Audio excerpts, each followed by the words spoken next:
everyone, welcome to Around the Wickets here on ThePapare.com. Today we will be discussing on Sri Lanka's recent tour to Pakistan, the second test match where Sri Lanka suffered a humiliating defeat at the hands of Pakistan. As always, I have Jehan Mubarak with me. Jehan, welcome to the show. What's your take on the second test? Sri Lanka bowled well in the first innings, then 271 in their batting essay, and then Pakistan 555 for 3 declared, and Sri Lanka then 212 all out.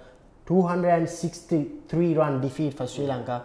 What's your take on the performance of the team in the second test? It's a big loss, and after the first test and after the second test, we had big expectations for this game. Even in the first innings, we looked competitive, we looked good, but we must also remember that I think Pakistan throughout the 2 test matches played very good cricket. Babar Azam has been in excellent form in the last few test series that Pakistan have played. But still, I think Sri Lanka lacked penetration with the bowling. We lacked application when we went into bat. The wicket got better as the game went on. I thought we could have got a few more runs in the first innings. 271 was good, but we could have got to maybe 350 and put Pakistan under a little bit more pressure.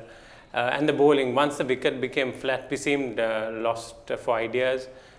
Field setting was also, we just sat back a little bit waiting for things to happen and went defensively a little bit too early from what I felt. That's always been the case recent past for Sri Lanka, because whenever there's something on the wicket, our bowlers have done well, but whenever the pitch is flat, our bowlers have been, we can say, toothless really, because Lasith Ambuldeniya, he picked up 4 wickets in the first innings, but in the second innings didn't do much, as was Dilruwan Perera.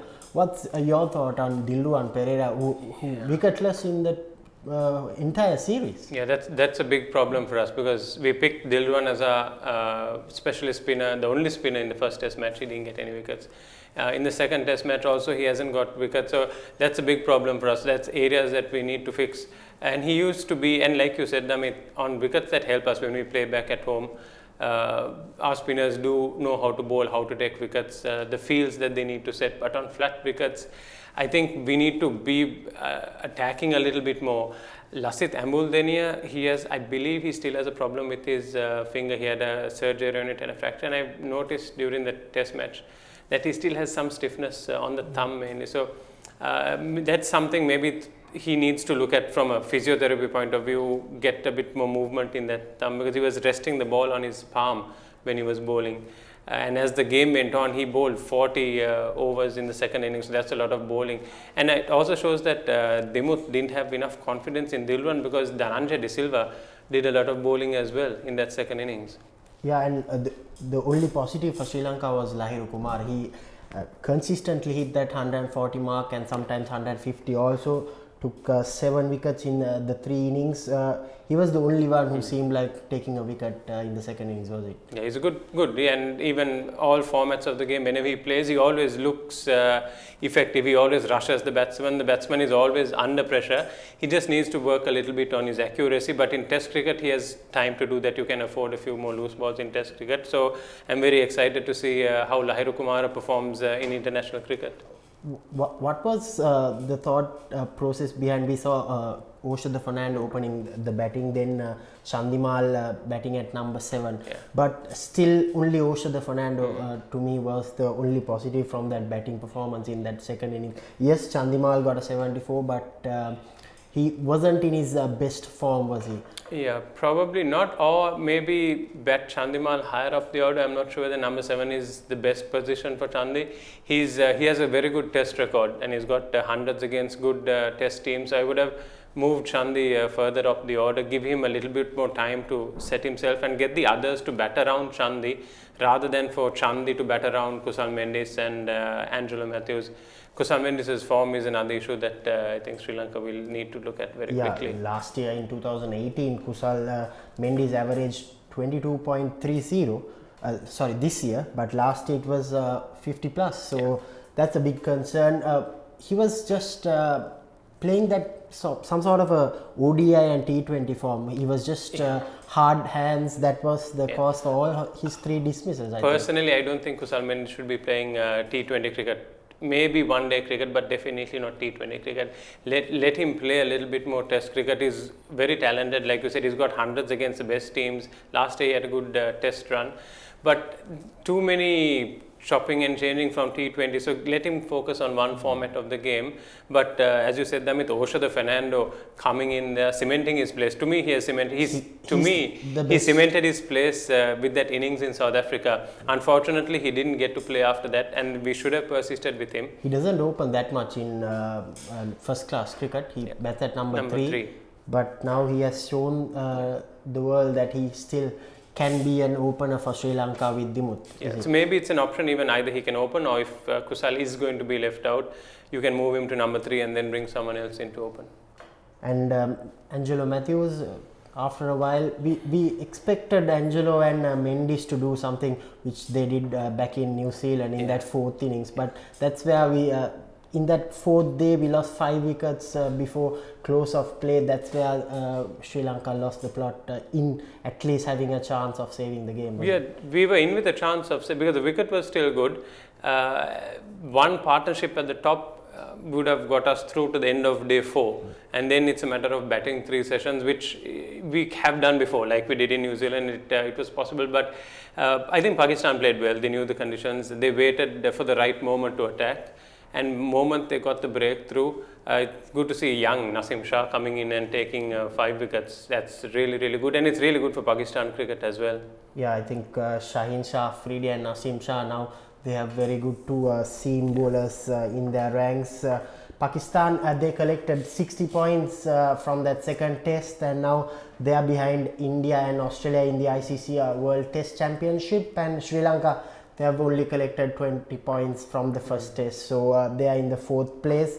We have a couple of series lined up in 2020. England is coming here, so do you think we can maybe have a chance in that final spot with India and Australia ahead? Well, again, it's a tough. The way our matches have been scheduled, it's really, really difficult. We play domestic one-days here, then we move to Test cricket in Pakistan, then we come back to T20 cricket in India. So from a player's point of view, this is exactly why guys like Kusal Mendis will struggle to score runs, because you're playing in different conditions, you're playing against different opposition, and you're playing completely different formats of the game. So you're saying it's too much of cricket, or the bad format, scheduling? the scheduling is mixed up. So it's, even from a coach's point of view, it's very difficult to prepare them for a series.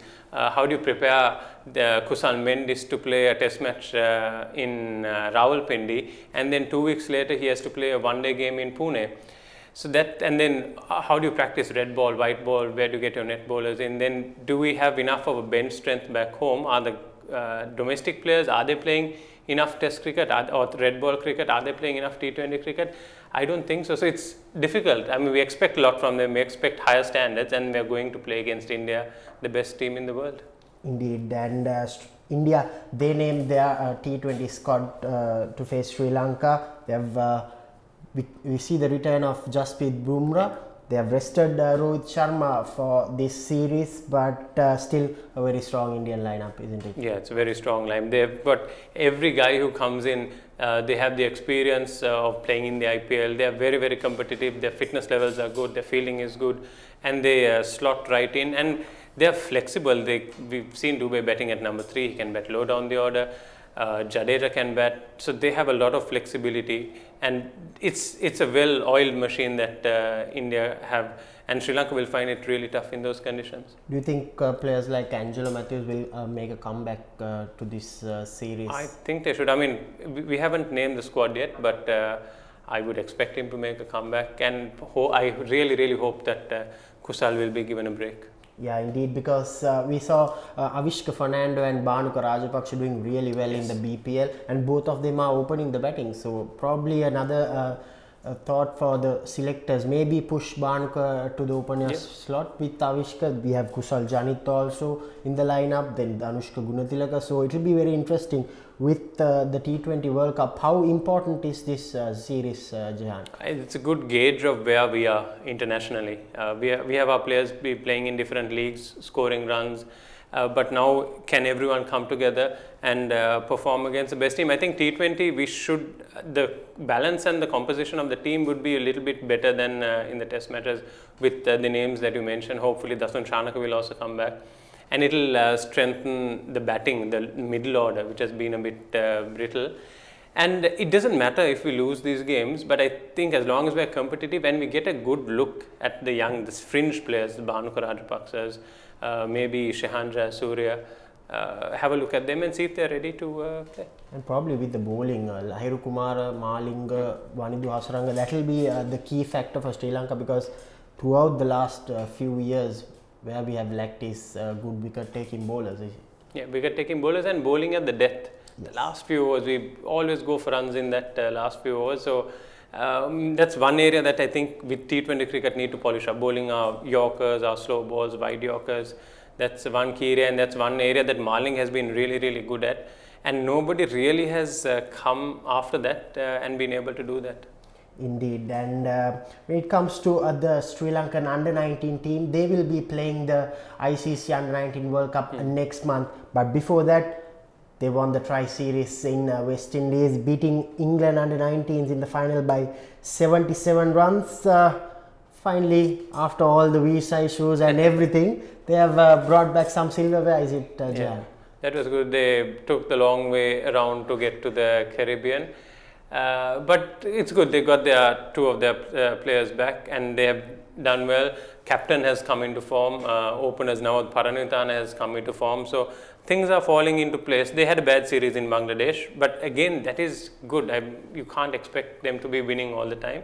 And again, playing away from home, playing in the Caribbean where they've not played before, conditions were very different, so they've shown that they are able to adapt to the conditions. The bowlers would have been a bit different. So South Africa will be again different, but as long as you have players who understand their game and are able to adapt to the conditions, then you can play smart cricket. And I really, really have high hopes for this under-19 team, and I hope that we can win our first under-19 World Cup. Indeed, Kamil Mishara, he was the top run scorer throughout the series, 230 runs in 7 matches. Nipun Dhananjay, he was the third with 224 runs in 7 matches. As you said, Nawud Parnavithan also, he was not in good touch in the start of the tournament, but towards the end he scored well. But really the find of the tournament was Kavinu Nadishan with 18 wickets. Do you think he'll be the main spinner going into the World Cup? He should be the main spinner, but again it depends on the conditions. It looked like the wickets in the Caribbean were slow. It was a lot of low scoring games. So the spinners would have had more success there. South Africa, the wickets can be flatter and you will need some good fast bowlers. So I think we have the balance in the squad, and on that day, in those conditions, we have enough depth to win those games.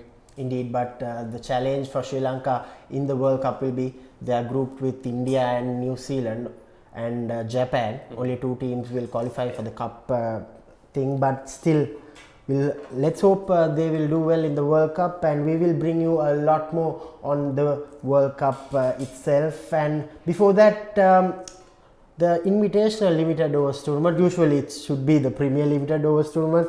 They changed their names around. Recently there was a district tournament also, but still the first round is completed. 8 teams have qualified for the quarter-finals, and 2 tier B teams have qualified, Pandura and Air Force. What's the thought on that competition? Every year we have tournaments, and just before the tournament is played, there's a court case, somebody files a case, and then there's an injunction.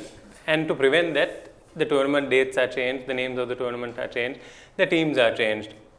And again, I come back to that point about scheduling. To have a strong international team, you need a strong domestic structure. And if there are and the timing of the court cases is specifically to disrupt the tournament.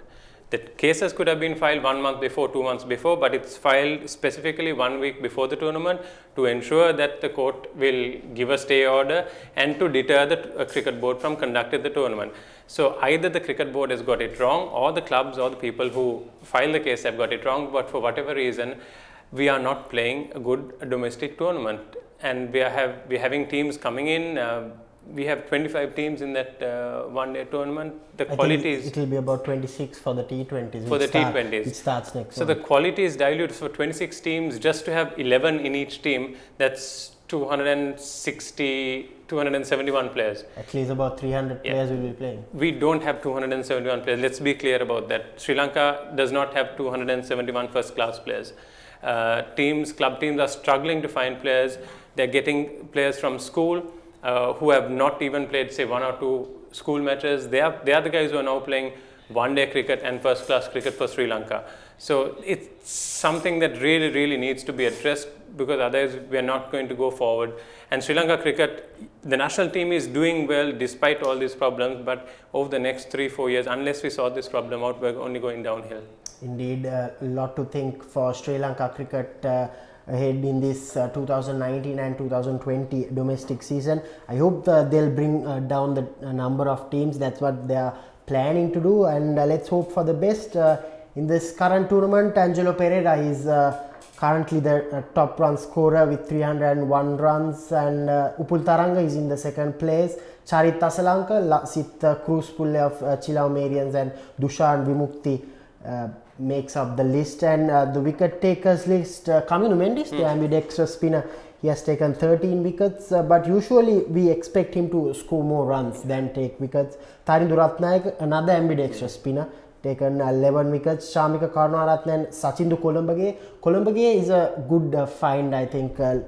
Right arm leg spinner. He played for the development team also, 11 wickets, and then Vimukti Pereira, 10 wickets. What's your thought on these players, Jehan? You see seasoned campaigners, Angelo and Upul, still performing for NCC? They will continue to perform. Upul especially is, and in one-day format of the game, he is really good. NCC have 4 in the bowlers and in the run scorers. They have Chamika Karunaratne, Sachin Columbage, Angelo and Upul. And those seasoned players will continue to perform, and it's really, really good to see them, and they will lift the standard of that domestic setup. And also you have the young guys. Kaminu Mendis, again, another very exciting find. Hopefully he may get a look into the national team sooner rather than later. He's got a good head on his shoulders. Indeed. And last week we asked you a question. The Sri Lankan player who had scored the most number of runs, the highest individual score in the Sri Lankan-Pakistan Test history, not this Test series for sure, but the question was, name the Sri Lankan player who has scored the highest individual score in Sri Lankan-Pakistan Test history. The correct answer was Sanath Jayasuriya, 253 runs in Faisalabad 2004. The winner is Manjula Nisal. Manjula, please contact ThePapare.com and we will be able to give you the gift which you want. This week's question would be, who scored most runs in international cricket for Sri Lanka in this decade? The decade is over. We are going into a new decade, but who scored most number of runs in international cricket, all forms of the game, for Sri Lanka in this decade? I know for a fact the answer, it's an easy answer, but we hope you will give the answer on our YouTube channel, and continue to be with ThePapare.com and subscribe all those videos on the YouTube channel to keep up with all those sports content, cricket, rugby and whatever you need. So that's about it on Around the Wickets. Thank you, Jehan, for joining with us, and we hope you will have a pleasant Christmas and a happy New Year. Subscribe to our YouTube channel for more videos like this, and don't forget to hit the bell icon for our latest content.